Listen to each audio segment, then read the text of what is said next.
العالمين. أعوذ بالله السميع العليم من الشيطان الرجيم من همزه ونفخه ونفثه. بسم الله الرحمن الرحيم. رب اشرح لي صدري ويسر لي أمري واحلل عقدة من لساني يفقهوا قولی. سورہ بقرہ کی 120 آیات تک پڑھ لی ہیں. آج انشاءاللہ 121ویں آیت پڑھیں گے. صحیح بخاری کی ایک روایت ہے، سیدنا عمر بن خطاب رضی اللہ تعالیٰ عنہ نے فجر کی نماز پڑھائی. صحیح بخاری کی روایت، جب آپ خلیفۃ المسلمین تھے اور آپ نے فجر کی پہلی رکعت میں سورہ بقرہ کی 120 آیتیں پڑھی. پہلی رکعت میں سورہ بقرہ کی 120 آیتیں پڑھی. یہاں تک جہاں تک ہم نے پڑھا ہے ایک رکعت میں پڑھا. اب یہ بات کرتے کہ حدیث میں آتا ہے نماز ہلکی پڑھا. ہلکی سے مراد یہ نہیں ہوتا کہ بس تو چدر میں آ. اللہ کے نبی صلی اللہ علیہ وسلم نے فجر کی نماز میں سورہ فلق اور ناس بھی پڑھی. فلق اور ناس فجر کی نماز میں باجماعت. اور ابو داؤد کی روایت ہے اذا زلزلت الارض زلزالها. آپ نے فجر کی نماز میں پہلی رکعت میں پڑھی اور دوسری رکعت میں بھی یہی صورت پڑھی اذا زلزلت الارض زلزالها. ابو داؤد کی روایت ہے. چھوٹی صورتیں بھی پڑھی جا سکتی ہیں، کبھی کبھار بڑی صورتیں بھی پڑھی جا سکتی ہیں، لیکن عام طور پر نبی علیہ السلام کی روٹین یہ تھی، صحابہ کی تھی کہ 60 سے لے کر 100 آیات تک وہ تلاوت کیا کرتے تھے نبی صلی اللہ علیہ وسلم. کبھی اس سے کم، جیسے سورہ فلق اور ناس میں ٹوٹل 11 آیتیں ہی ہیں. سورہ زلزال میں بھی اگر 2 رکعتوں میں پڑھی جائیں گی تو 20 آیتیں بھی مکمل نہیں ہوں. کبھی کم بھی پڑھی جا سکتی ہے، کبھی زیادہ بھی. جو ایگزامپل بات آتے ہیں 120 آیتوں کا یہ بات یاد آ رہی. 121 میں آئے تھے الذین آتیناہم الکتاب. وہ لوگ کہ ہم نے انہیں دی کتاب. یتلونہ، وہ پڑھتے ہیں اسے حق کا تلاوت جس طرح حق ہے اس کے پڑھنے کا. اولئک یؤمنون بہ، وہ لوگ ایمان لاتے ہیں بہ اس کے ساتھ. ومن یکفر، اور جو کوئی کفر کرتا ہے بہ اس کے ساتھ. فاولئک، تو وہی لوگ ہیں الخاسرون. فاولئک هم الخاسرون، تو وہی لوگ ہیں خسارہ پانے والے جنہیں اللہ تعالیٰ نے کتاب دی. وہ اس کی تلاوت کرتے ہیں. تلاوت کرتے ہیں کیسے تلاوت کرتے ہیں؟ حق کا تلاوت، جیسے تلاوت کا حق ہے. تلاوت میں بہت ساری چیزیں آتی ہیں. تجوید بھی آتی ہے. قرآن مجید کو اس کے صحیح مخارج کے ساتھ پڑھنا. اگر کوئی شخص صحیح مخارج کے ساتھ پڑھتا ہے، صحیح طریقے سے تلفظ کی ادائیگی کرتا ہے، تو وہ مقرر فرشتوں کے ساتھ ہوگا. اگر کوئی شخص پڑھنے میں اٹکتا ہے، پڑھنے کی کوشش کرتا ہے لیکن پڑھا نہیں جاتا، اس پر پڑھنا دشوار ہوتا ہے، مشکل ہوتا ہے، اللہ تعالیٰ اسے دوہرا کر دیتا ہے. ایک پڑھنے کا اور ایک اس مشقت اٹھانے کا جو پڑھنے وہ برداشت کرتا ہے. کیونکہ مشقت کی وجہ سے بس اوقات دل نہیں چاہتا کہ ہم پڑھیں، تکلیف ہوتی ہے، پڑھا نہیں جاتا، پریشانی ہوتی ہے. اللہ تعالیٰ اسے دوہرا دے دیتا ہے. جو لوگ یہ کہتے ہیں کہ جو تلفظ کے ادائیگی کے ساتھ نہیں پڑھتے انہیں نہیں پڑھنا چاہیے، وہ غلط کہتے ہیں. حدیث میں آتا ہے کہ جو مشقت اٹھاتا ہے اسے دوہرا کرے. تو تلاوت کا ایک تو حق یہ ہے کہ اسے مخارج کے ساتھ پڑھا جائے. کوشش کی جائے جتنی انسان کر سکتا ہے جو اس کے اختیار میں نہیں. اگر ہر شخص اچھے انداز میں پڑھ لے تو سب قاری بن جائے، پھر قاریوں کی اہمیت ختم ہو جائے. ہر شخص کی قاری ہو، ہر شخص قاری نہیں بن سکتا، بہرحال کوشش کر سکتا ہے. دوسرا حق کا تلاوت، اس کی تلاوت کا حق یہ ہے کہ اس کے حلال کو حلال اور اس کے حرام کو حرام سمجھا جائے. اس کے جو احکامات ہیں ان پر عمل کیا جائے، یہ اس کا حق ہے. ایک شخص ایک کتاب کو پڑھتا ہے لیکن بس اوقات اس کے تلفظ کی ادائیگی، مخارج کی ادائیگی درست نہیں ہوتی، لیکن اس کا اس کتاب پر عمل ہوتا ہے، اس کتاب کے مطابق وہ عمل کر رہا ہوتا ہے. وہ وہ شخص بھی اس کتاب کا حق ادا کر دے گا. حق تلاوت ہی اس کے مخارج کے ساتھ اس کے حلال اور حرام کے ضابطے کو اپناتے ہوئے اس طریقے سے اس طرح سے قرآن پڑھا جائے تو اس میں تلاوت کا حق ادا کرے. اب ایک شخص آپ یہ سمجھیں کہ اس کے مخارج بڑے اچھے ہیں، تلفظ کی ادائیگی بڑی اچھی ہے، لیکن وہ اس کے حلال کو حلال نہیں ماننا، اس کے حرام کو حرام نہیں ماننا. کیا آیا اس نے حق ادا کیا؟ نہیں کیا. وہ اس کے حرام کو حرام ہی نہیں مانتا، اس کے حلال کو حلال نہیں مانتا. مطلب وہ مخارج کی ادائیگی تو بڑے اچھے انداز میں کرتا ہے، لیکن زانی بھی ہے، زناکار بھی ہے، جھوٹ بھی بولتا ہے، اللہ کی نافرمانی بھی کرتا ہے. تو آپ کیا کہیں گے قرآن کا حق ادا کرنا؟ نہیں. حق کا تلاوت صرف مخارج کی ادائیگی ہی نہیں، حق کا تلاوت ہی قرآن کے احکامات کے مطابق زندگی کو گزارنا ہے. تو جو ایسا کرے گا اولئک یؤمنون بہ، وہ ایمان والا ہے، وہ اللہ پر ایمان لانے والا ہے. اور جو ایسا نہیں کرے گا ومن یکفر بہ، جو کفر کرے گا اس کے ساتھ، فاولئک هم الخاسرون، وہ خسارہ اٹھانے والا ہے. یعنی جو اس کتاب کے مطابق زندگی نہیں گزارے گا وہ خسارہ اٹھانے والا ہے. پھر فرمایا یا بنی اسرائیل اذکروا، اے بنی اسرائیل یاد کرو تو نعمت میری نعمت التی، وہ جو انعمت میں نے انعام کی، علیکم تم پر، وانی اور بے شک میں فضلتکم تم کو فضیلت دی، علی العالمین اوپر تمام جہاں. پھر بنی اسرائیل کو مخاطب کیا.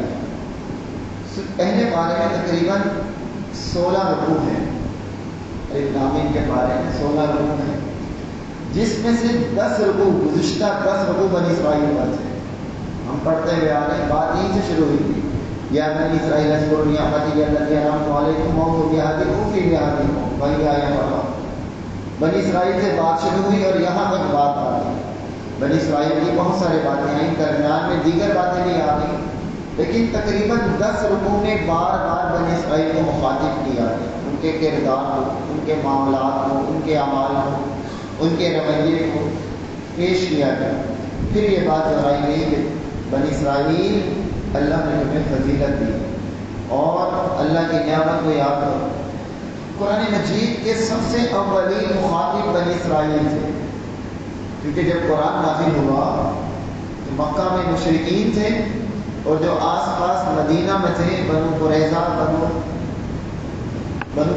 تھے اور بنو نصیر تھے. یہ سارے جو یہودیوں کے قبیلے تھے سارے بنی اسرائیل تھے. آس پاس کے علاقوں میں بھی بنی اسرائیل تھے. پھر اولین مخاطب وہ ہوئے نا، انہیں ان کے کردار میں بتایا گیا کہ تمہاری یہ حرکت ہے. اب جب یہ ساری باتیں بتائی گئیں، اگلی کہا کہ وَاتَّقُوا یوم لا تجزی، تو تم ڈرو اس دن سے کہ نہیں کام آئے گا نفس نہ نفس، کوئی نفس کسی نفس کے، شیئن کچھ بھی، ولا یقبل اور نہ قبول کیا جائے گا، منہا اس سے، عدل کوئی بدلہ، ولا تنفعها اور نہ اسے نفع دے گی، شفاعت کوئی سفارش، ولا هم ینصرون اور نہ مدد کیے جائے. یہ ساری باتیں باور کرا کر یہ بتایا جا رہا ہے کہ قیامت کے دن سے ڈر جاؤ، اپنی روش درست کر لو، اپنے آپ کو سدھار لو. اس دن کوئی نفس کسی کے کام نہیں آئے گا، نہ ہی کوئی بدلہ کسی سے قبول کیا جائے گا، نہ کوئی سفارش کام آئے گی، نہ وہ مدد کیے جائیں. دنیا کے اندر بچاؤ کی جتنی صورتیں ہیں نا، قیامت والے دن کوئی بھی کام نہیں ہے. یہ ساری صورتیں دنیا میں موجود ہیں کہ آپ اگر کہیں پھنس جاتے ہیں نا، کسی پریشانی میں آتے ہیں، کسی کا فون کروا کر آپ بچ جاتے ہیں، کوئی انسان کسی انسان کے کام آ جاتا ہے. قیامت والے دن ایسا نہیں ہوگا. وَلَا يُقْبَلُ مِنْهَا عَدْلٌ اور نہ کوئی بدلہ دیا جائے گا. آپ پہ کوئی جرمانہ لگا دیں کہ آپ نے جرمانہ دیا اور بچ گئے، ایسا بھی نہیں ہوگا. یہاں تو آپ نے کوئی غلطی کی تو آپ کو جرمانہ دے کر چھوڑ دیا جاتا ہے. وہاں آپ زمین بھر کر بھی سونا دینا چاہے گا نا انسان، تو وہ قبول نہیں کیا جائے. پھر وَلَا تَنْفَعُهَا شَفَاعَةٌ اور کوئی سفارش کے کام نہیں آئے. لوگ بات یہ سمجھتے ہیں کہ ہمیں فلاں کی سفارش، فلاں کی شفاعت ہمیں بخشوا لے گی، ہم بخش دیے جائیں گے، بنی اسرائیل تو نبیوں کی اولاد تھی، پیغمبروں کی اولاد ہے نا۔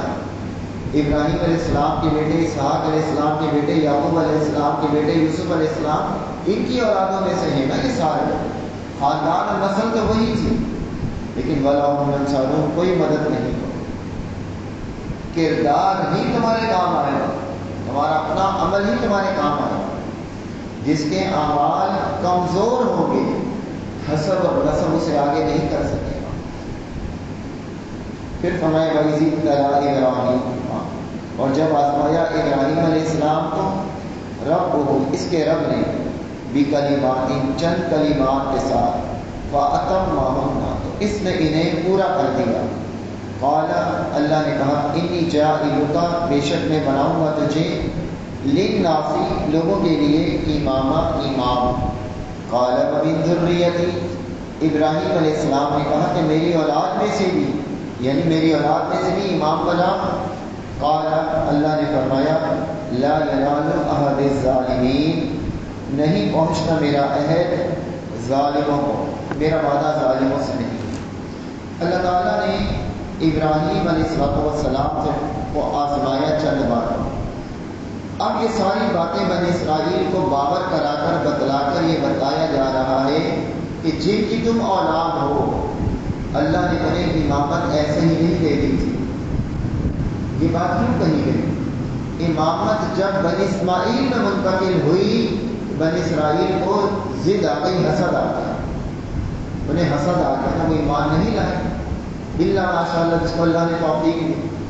تو اب اللہ نے بتایا کہ امامت کا حقدار کون ہوتا ہے۔ اللہ تعالیٰ امامت کسے دیتا ہے، کس کے مقدر میں امامت آتی ہے۔ تو ابراہیم علیہ السلام کو اگر امامت ملی تھی تو اس کی کچھ وجہ تھی۔ وَإِذِ ابْتَلَىٰ إِبْرَاهِيمَ رَبُّهُ بِكَلِمَاتٍ فَأَتَمَّهُنَّ، اللہ تعالیٰ نے امتحان میں ڈالا، آزمائش میں ڈالا۔ امتحان میں کیوں ڈالتا ہے؟ آزمائش میں اللہ نے کیوں ڈالا؟ دنیا کا بھی یہ ضابطہ ہے کہ اگر کوئی مقام اور مرتبہ ملتا ہے تو امتحان کے بعد ملتا ہے۔ ہم کہیں پر جاب کے لیے جاتے ہیں یا ایڈمیشن کے لیے جاتے ہیں تو ہمارا امتحان لیا جاتا ہے۔ کیوں لیا جاتا ہے؟ کہ ہم اس فیلڈ کے اہل بھی ہیں یا نہیں ہیں، ہم اس فیلڈ کے قابل ہیں بھی یا نہیں ہیں۔ ہمیں امتحان لینے کے بعد ڈگری دی جاتی ہے۔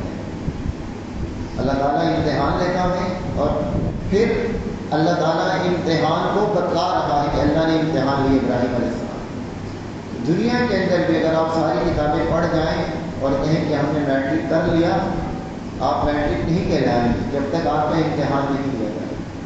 یہ دنیا کی پوری زندگی ہمارا بھی امتحان ہے۔ اللہ تعالیٰ چاہتا تو اللہ کو پتا تھا کس نے جنت میں جانا ہے، اور اللہ کو یہ بھی پتا تھا جہنم میں کس نے جانا ہے۔ اللہ نے سارے انسان پیدا کیے، جنت والوں کو جنت میں ڈال دیتا، جہنم والوں کو جہنم میں ڈال دیتا۔ ایسا بھی تو ہو سکتا تھا، لیکن پھر جن کو اللہ جہنم میں ڈالتا وہ اعتراض کر سکتے تھے، اللہ تعالیٰ ہمیں آزماتا تو صحیح، اللہ تعالیٰ ہمیں چیک تو کرتا، ہم اللہ کی فرما برداری کرتے، اللہ کے احکامات کو مانتے۔ تو اللہ نے دنیا میں ہمارا امتحان لیا، جو اس امتحان میں کامیاب ہوا وہ جنت میں، اور جو امتحان میں ناکام ہوا وہ جہنم۔ کہ انسان کہہ نہیں سکے گا کہ میرے کو تو آزمایا ہی نہیں ہے۔ اللہ تعالیٰ نے ابراہیم علیہ السلام کو آزمایا بہت ساری باتوں میں۔ کن کن باتوں میں آزمایا؟ مال کے اعتبار سے، اولاد کے اعتبار سے، بیوی کے اعتبار سے، گھر کے اعتبار سے، ذات کے اعتبار سے، عزت کے اعتبار سے، ہر اعتبار سے آزمایا۔ سب سے پہلے ابراہیم علیہ السلام کو بے لباس کیا گیا اللہ کے لیے۔ اگر کوئی آپ کا لباس اتارے تو آپ کو کیسا محسوس ہو؟ ہمارا جسم میں لذت آگے ہو جائے، سوچ ہو جائے۔ لیکن ان کا لباس بھی اتارا، انہیں گھر سے نکالا تھا۔ جب اللہ تعالیٰ نے بیوی اور بیٹا دیا بڑھاپے کی عادت میں، تو بس بیابان وادی میں چھوڑ۔ پھر ابراہیم علیہ السلام کو آگ میں ڈالا گیا، پھر وہ بچہ تھوڑا سا بڑا ہوا تو کہا اس کو ذبح کرو۔ اتنے سارے امتحانوں سے اللہ تعالیٰ نے گزارا۔ اللہ کو پتا تھا یہ بندہ اللہ کا فرما بردار ہے، لیکن اللہ نے یہ بات بتلانی تھی کہ یہ بندہ حقیقتاً اللہ کا فرما بردار، اتنا فرما بردار کہ وقت اللہ ابراہیم اللہ تعالیٰ نے ابراہیم علیہ السلام کو اپنا دوست بنا دیا۔ اللہ نے دوست بنایا۔ اور جب دوست بنایا تو اللہ نے فرمایا وَإِبْرَاهِيمَ الَّذِي وَفَّى، ابراہیم علیہ السلام وفادار تھے، دوستی میں بے وفائی نہیں تھی۔ یہ ہوتی ہے دوستی۔ اللہ نے خود قرآن میں کہا کہ اللہ نے انہیں دوست بنایا۔ جب اللہ نے دوست بنایا، اللہ نے امتحان لیا، ہر آزمائش، ہر امتحان، سخت سے سخت آزمائش میں بھی فاطم معاون کا ابراہیم علیہ السلام پورے۔ ایک لمحے کے لیے رکیے اور سوچیے، دنیا کے جو حالات ہیں، ہمارے معاشی حالات، جسمانی حالات، گھریلو حالات، یہ سب اللہ کی مرضی سے ہیں۔ اللہ تعالیٰ نے سبب بنایا ہے۔ کیا ہم راضی ہیں اللہ کے ان فیصلوں پر؟ اپنی ذات کے حوالے سے میں سوچوں، آپ بھی سوچیں۔ جو کچھ اللہ ہمارے ساتھ کر رہا ہے، صحت دے رہا ہے یا مال کی کمی دے رہا ہے یا کرائے کا گھر دے رہا ہے، ٹین کی چادروں کا گھر دے رہا ہے یا کوئی بیماری دے رہا ہے، کہ ہم اللہ کے فیصلوں پر راضی ہیں؟ یہ اللہ ہم کہتے ہیں نا اللہ کی آزمائش ہے۔ تو فاطم ماحول ابراہیم علیہ السلام کے نا ان امتحانوں میں، ان آزمائشوں میں کامیاب تھے۔ ہم کامیاب ہیں یا نہیں کامیاب؟ اللہ تعالیٰ جب کام لینا چاہتا ہے نا تو اللہ تعالیٰ بھی آزماتا ہے۔ اور دیکھیے ابراہیم علیہ السلام کہاں پیدا ہوئے؟ عراق میں پیدا ہوئے۔ عراق سے شام گئے، شام سے فلسطین گئے، فلسطین سے مکہ میں آئے۔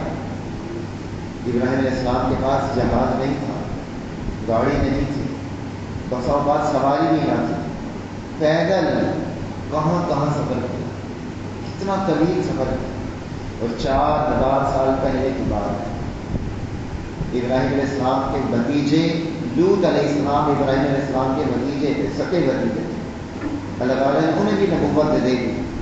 لوط علیہ السلام شام میں رہے، پھر ابراہیم علیہ السلام کے بیٹے اسحاق علیہ السلام، پھر ان کے بیٹے اسماعیل علیہ السلام کو نبوت مکہ میں ملی، اسحاق علیہ السلام کو نبوت فلسطین میں ملی۔ پوری دنیا میں تقریباً ابراہیم علیہ السلام کی اولادوں میں نبوت چل پڑی۔ اللہ تعالیٰ نے ان سے کہا، جب یہ آزمائش میں ڈالا، امتحان لیا، چیک کر لیا، تو میں اے ابراہیم میں تمہیں امام بنانے والا ہوں۔ یہاں سے ایک بات اور پتہ چلی، دین کا امام بنانے والے تھے اللہ تعالیٰ، دین کی امامت۔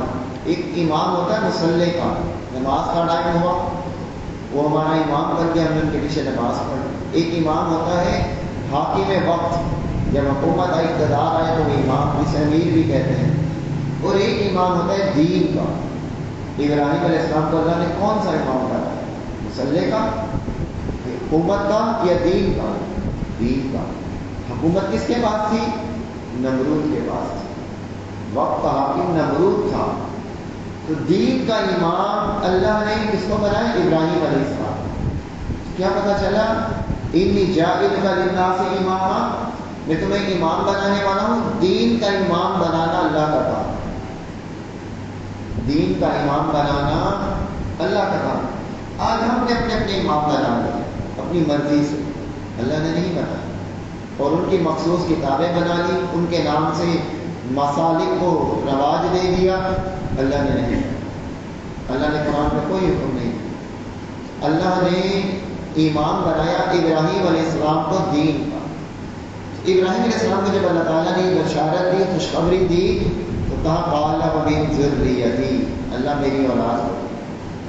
یہ اہل ایمان کیا شیوا ہے کہ اپنی اولاد کی فکر کریں۔ ابراہیم علیہ السلام نے فوراً کہا ومن ذریتی، اللہ میری اولاد ہو۔ ایک اور آپ کو بات بتاؤں، ہم جو کچھ کر رہے ہیں نا، ہم اگر نیکیاں کر رہے ہیں، نیک کام کر رہے ہیں، ہمارے ذہن میں اپنے والدین کی دعائیں بھی کرتے ہیں، تو یہ ان کے لیے صدقہ جاریہ ہے، یعنی ہم ان کے لیے صدقہ جاریہ بنتے ہیں۔ سوچیں لمحے کے لیے کہ کیا ہم نے اپنے لیے بھی صدقہ جاریہ بنایا؟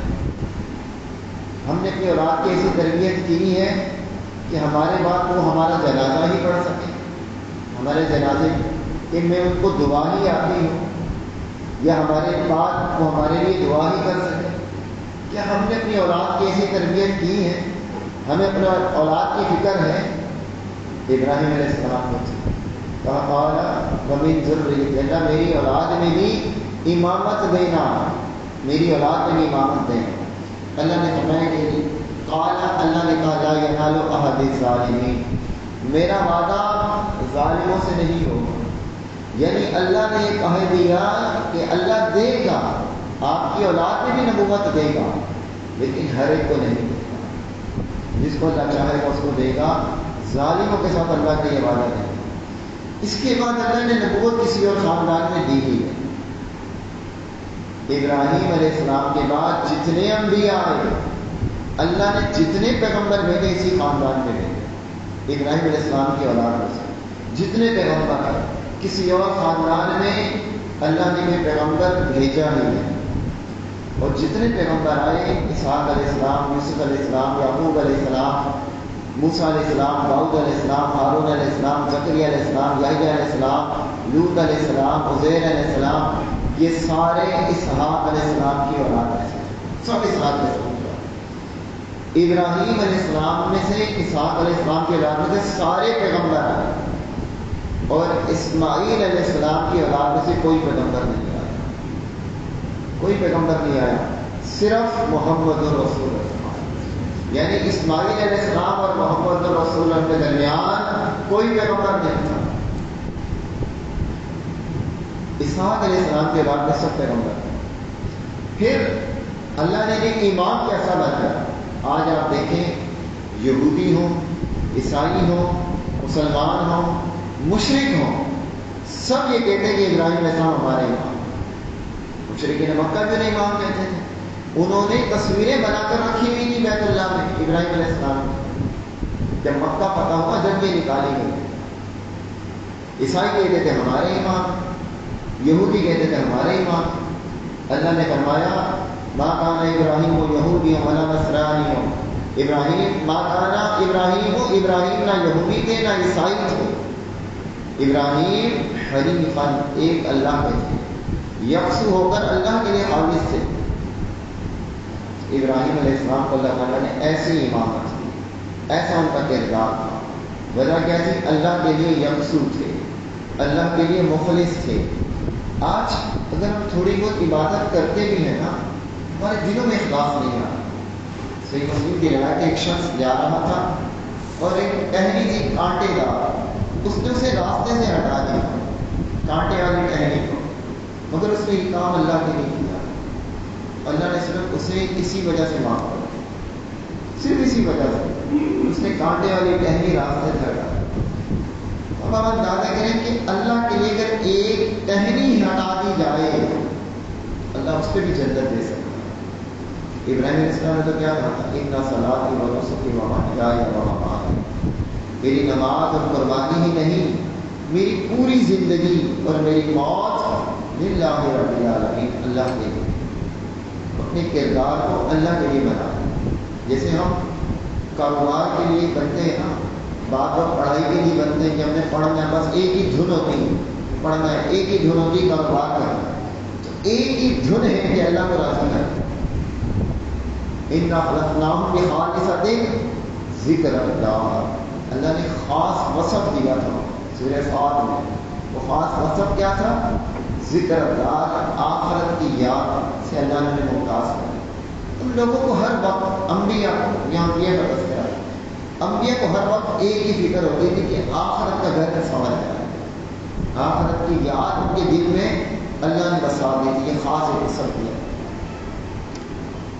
وَإِذْ جَعَلْنَا الْبَيْتَ، اور جب ہم نے بنایا بیت اللہ کو، مَثَابَةً، بار بار لوٹنے کی جگہ، لِلنَّاسِ، لوگوں کے لیے، وَأَمْنًا، اور امن کی جگہ، وَاتَّخِذُوا، اور تم بناؤ، مِن مقام ابراہیم، مقام ابراہیم کو مصلی، جائے نماز، وَأَعِدْنَا، اور حکم کیا ہم نے، إِلَى ابراہیم، ابراہیم علیہ السلام کی طرف، وَإِسْمَاعِیلَ، اور اسماعیل علیہ السلام کی طرف، أَن طَهِرَ، یہ کہ پاک کرو تم دونوں، بیتیہ، میرے گھر کو، لِلطَّائِفِینَ، طواف کرنے والوں کے لیے، وَالْعَاکِفِینَ، اور اعتکاف کرنے والوں کے لیے، وَالرُّکَّعِ السُّجُودِ، اور رکوع کرنے والوں اور سجدہ کرنے والوں کے لیے. اور جب اللہ نے بنایا بیت اللہ کو، مَثَابَةً لِلنَّاسِ، بار بار لوٹنے کی جگہ لوگوں کے لیے، لوگ بار بار آتے ہیں، بار بار آتے، کبھی حج کے لیے جاتے ہیں، کبھی عمرے کے لیے جاتے ہیں، اور ایک کھنچاؤ آتا ہے دل میں، انسان کا دل چاہتا ہے کہ وہ بیت اللہ کی طرف جائے۔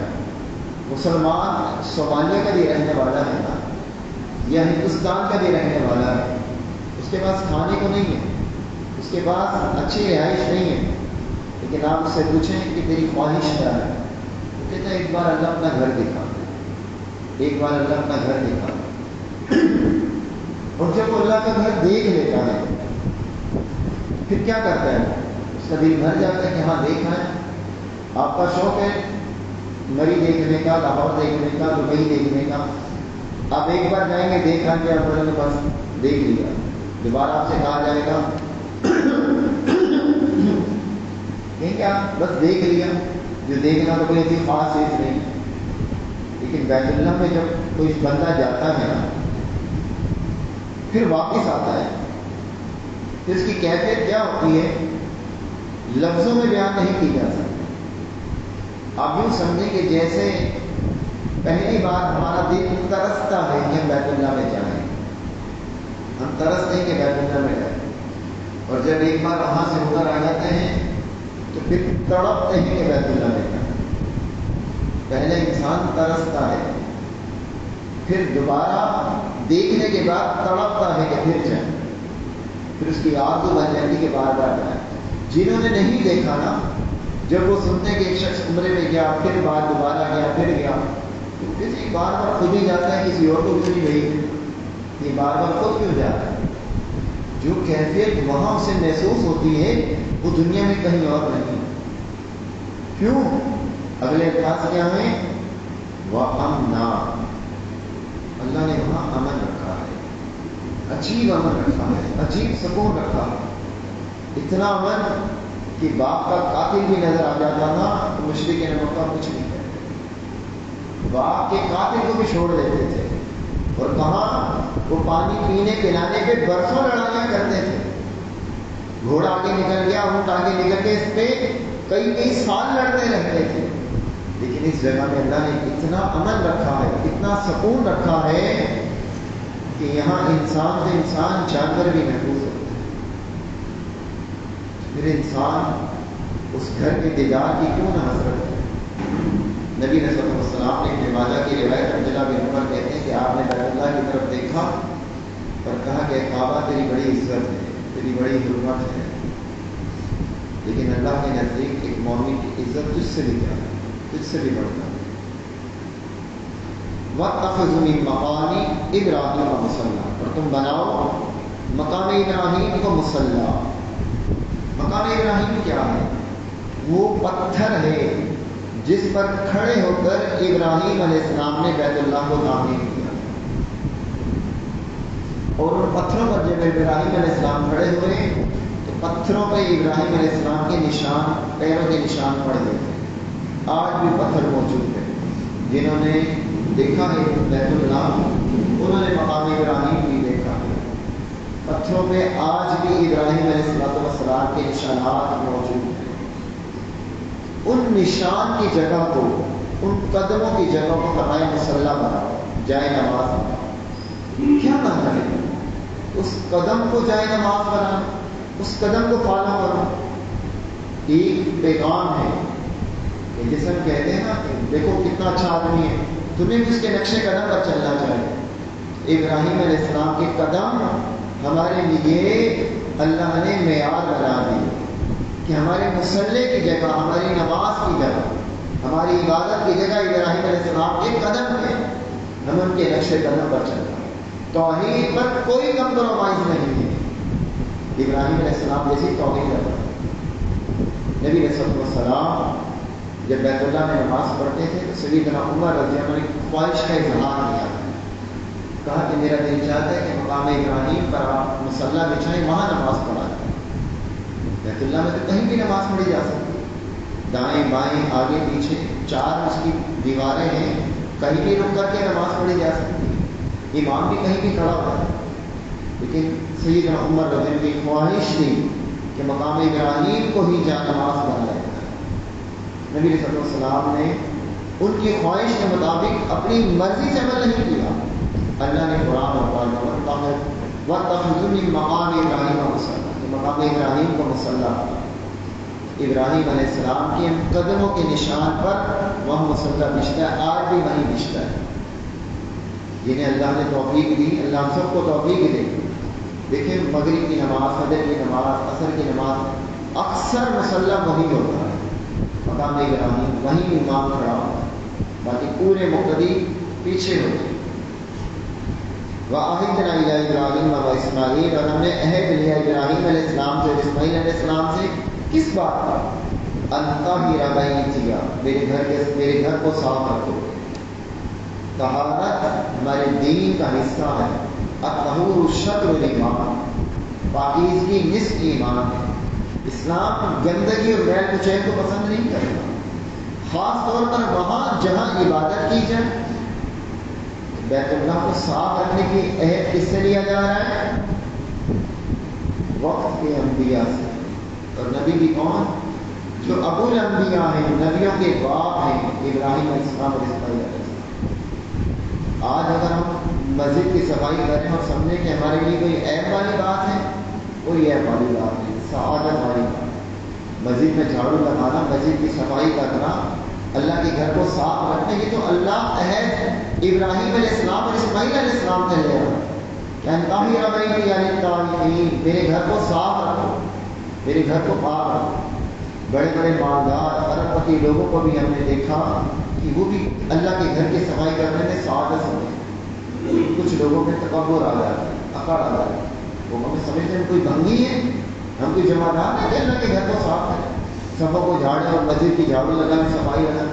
ہم نے کہا نا ہم نے خادم رکھا ہے، موزن رکھا ہے، اس کی ذمہ داری، اس کو پیسے کس بات کے دیتے ہیں؟ نہیں، اچھی غلط بات ہے، ٹھیک ہے آپ اس کی ڈیوٹی لگائیے، لیکن کہیں گندگی نظر آئے ہماری بھی ذمہ داری ہے اللہ کے گھر کو صاف کریں. یہ تو نبیوں والا کام ہے، اللہ نے اپنے پیغمبروں سے لی. کس لیے؟ للطائفین، طواف کرنے والے. طواف ایک ایسی عبادت ہے کہ بیت اللہ کے سوا کہیں اور نہیں. یہ واحد عبادت ہے جو صرف بیت اللہ میں ہی ہو، باقی ہر عبادت آپ کہیں اور کر سکتے ہیں، طواف نہیں کر سکتے. لیکن افسوس کی بات آج لوگوں نے قبروں کے طواف شروع کر دیا. سیمن میں دادو کے پاس ایک مزار ہے، اس کا طواف کرتے ہیں. کسی اور گھر کا طواف کرنا یہ شرک ہے. للطائفین، طواف کرنے والوں کے لیے، والعاکفین، اعتکاف کرنے والوں کے لیے، ورکوع سجود، اور رکوع اور سجود کرنے والوں کے لیے. اعتکاف، رکوع اور سجود یہ اللہ کی عبادت ہے. یہ چار چیزیں ہیں، ویسے تو تین بن جاتی ہیں. اعتکاف، طواف یہ دو الگ ہیں، رکوع اور سجود یہ بظاہر تو دو ہیں لیکن ایک ہی ہے، یعنی نماز. نماز میں رکوع بھی آگے سجدہ بھی. تو اللہ کے گھر کو پاک کیوں رکھنا ہے؟ کھیل تماشے کے لیے نہیں، عبادات کے لیے. لوگ اللہ کو راضی کرنے کے لیے عبادتیں کرتے ہیں. اللہ کے گھر کی صفائی، خاص طور پر اللہ توفیق دے تو بیت اللہ کو صاف کرنے کا حکم دیا گیا، لیکن دیگر مساجد کو بھی صاف رکھنا چاہیے. اور جہاں ہم پڑھتے ہیں، ہم اپنے گھر میں بھی اگر کسی جگہ پر نماز پڑھتے ہیں، قرآن پڑھتے ہیں، تو اس جگہ کو، اس کمرے کو ہمیں صاف رکھنا چاہیے. گھروں کی صفائی بھی، اللہ کے گھر کی صفائی یہ ہماری ذمہ داری ہے. اللہ تعالیٰ ہمیں توفیق عطا فرمائے. بعد میں سوال اپنے ذہن میں آپ پوچھیں. بنی اسرائیل کا ٹاپک مکمل ہو گیا ہے. اب یہاں اب گاہے بگاہے ان کا تذکر آتا ہے، لیکن تواتر کے ساتھ بات چل رہی تھی وہ مکمل ہو گئی. پہلے بات آگے باتیں آئیں گی پھر، لیکن وہ دو چار آیتیں بیچ میں آگے مضمون کو یاد ہو. ابھی تو 10 رکوع مسلسل تقریباً بھی پر چلتے رہتے ہیں.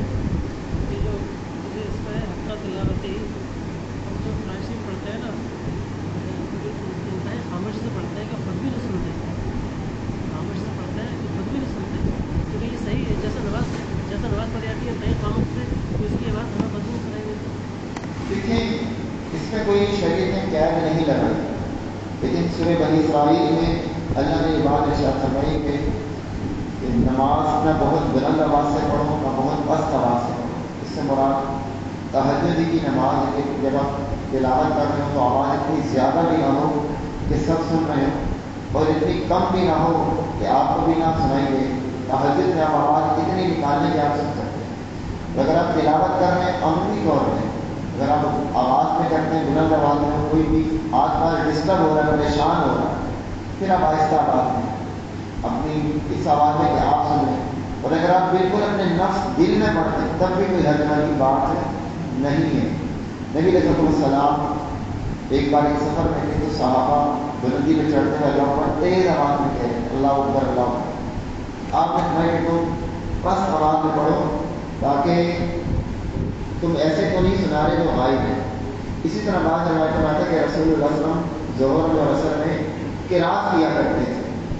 تو صحابہ نے دیکھا ان کو قرات کرتے ہوئے. کسی نے پوچھا کہ ظہر اور عصر میں تو تلاوت نہیں ہوتی، کیسے قرات کرتے تھے، تمہیں کیسے پتہ چلا؟ کہا کہ داڑھی کے ہلنے سے. نبی علیہ السلام جب قرات کرتے تھے تو آپ کی داڑھی مبارک ہلتی اس سے نہیں جاتی. پھر نبی علیہ السلام کی سنت ہے کہ آپ قرات کرتے ہوئے جیسے ظہر اور عصر کی نماز ایک آدھ آیت کبھی کبھی بلند آواز سے بھی پڑھ دیتے تھے. جیسے سورہ فاتحہ ہے نا 7 آیت، ایک آیت بلند آواز سے پڑھ دی تو مقتدی نے سن لی. اس سے یہ بھی پتہ چلا کہ باقی 6 آیتیں آپ نے آہستہ آواز میں پڑھی ہیں، کسی نے سنی نہیں. تو قرآن بلند آواز سے بھی پڑھا جا سکتا ہے اور آہستہ آواز میں. لیکن جب آس پاس والے آپ سے ڈسٹرب نہ ہو، کوئی نماز پڑھو اور آپ تیز آواز میں پڑھنا شروع کریں، کوئی بیمار ہے تیز آواز میں پڑھنا شروع کریں. نہیں اگر آپ اکیلے ہیں تو آپ ٹھیک ہے تیز آواز میں پڑھ لیں. اب لوگ سو رہے ہیں آپ کے قریب آپ بلند آواز میں پڑھیں. اس طریقہ درست ہے کہ آپ کی وجہ سے کوئی دوسرا پریشان ہو. ابراہیم علیہ السلام جب خانہ کعبہ کی تعمیر کر رہے تھے، جس پتھر پہ آپ کھڑے تھے وہ پتھر ہوا میں مولد ہو جاتا تھا یا مخصوص جگہ پہ؟ انشاءاللہ کل یہی آیت آئے گی، کل یہ بات آئے گی، یہی مضمون انشاءاللہ چلے گا کہ یہ ابراہیم القواعد من البیت، ابراہیم السلام نے بیت اللہ کی جب تعمیر کی تو نقشہ کیا تھا. انشاءاللہ کل اس کو بات کریں گے، تفصیلی بات ہے انشاءاللہ.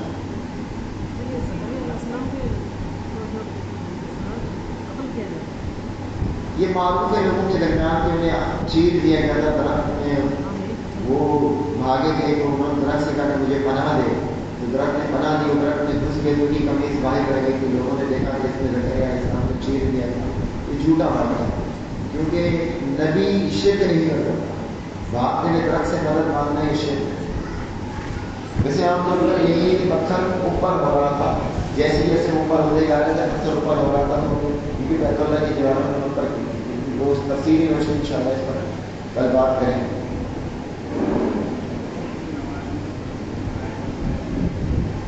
فجر کی نماز میں